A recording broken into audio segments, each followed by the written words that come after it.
Hello అండి, welcome to మన్సారా. ఇవాళ ఒక చక్కటి నిమ్మకాయ పచ్చడి తయారు చేయడం చూద్దాం రండి.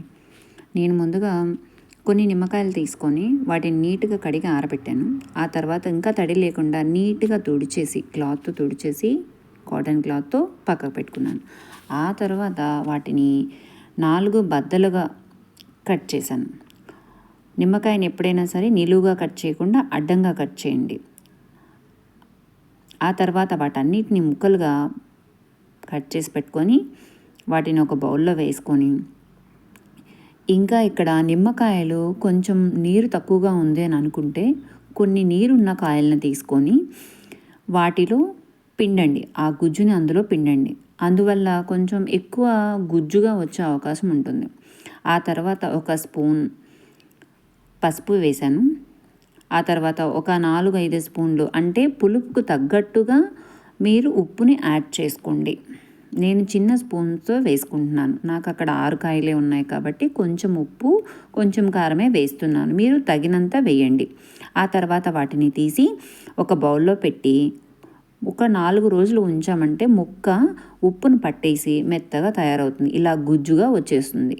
ఇవి వచ్చిన తర్వాత దానిని ఒక్కసారి కలియబెట్టి ఆ తరువాత ఎర్రటి మిరపకాయలని మిక్సీ పట్టించి వాటిని ఆ కారంలో మనం కొంచెం వెల్లుల్లి, ఇక్కడ మీ ఇష్టం అండి, వెల్లుల్లి మిక్సీలో వేసి కారంతో పాటు మిక్సీ చేసినా ఓకే, లేదంటే కారం సపరేట్గా వెల్లుల్లి సపరేట్గా దంచి వేసినా ఓకే అండి. నేను మిక్సీ వేసాను. ఆ తర్వాత మంచిగా కలిపిన తర్వాత ఇందులో నేను పోపు పెట్టాను. ఇప్పుడు తీసి ఈ దశలో ఉన్నప్పుడు మీరు ఎక్కువ క్వాంటిటీలో పెట్టుకుంటే దాన్ని తీసి పక్కకు పెట్టుకోండి. ఆ తర్వాత కొంచెం కొంచెం అవసరానికి తగ్గట్టుగా తీసి అందులో ఆవాలు జీలకర్ర మాత్రమే వేసి మంచి వేరుశనగ నూనె వేసి తాలింపు వేశాను.